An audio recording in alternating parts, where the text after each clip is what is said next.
So it's inside of kind of like, think of it as kind of like a syrup. It's basically like a little bit of honey and water, sterilized. And then you inject a little bit of the mushroom into it, and then it will continue to grow mycelium and spread and spread and spread. And then you use this to put onto your grain spawn. Liquid culture is much quicker to spread and to take, to launch, to expand, whatever you want to call it. And so a lot of people prefer to use liquid cultures when possible. So I have a liquid culture here. This is lion's mane. I'm a brain surgery survivor, and I have a lot of permanent nerve damage because of that.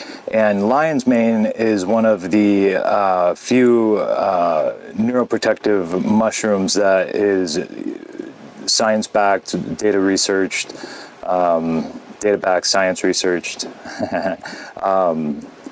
But it's been shown and proven to regenerate damaged nerve cells. So I don't know if it does much for me, but I do like to use lion's mane supplement, and why not grow and make your own? And I'll be showing you guys how to do that.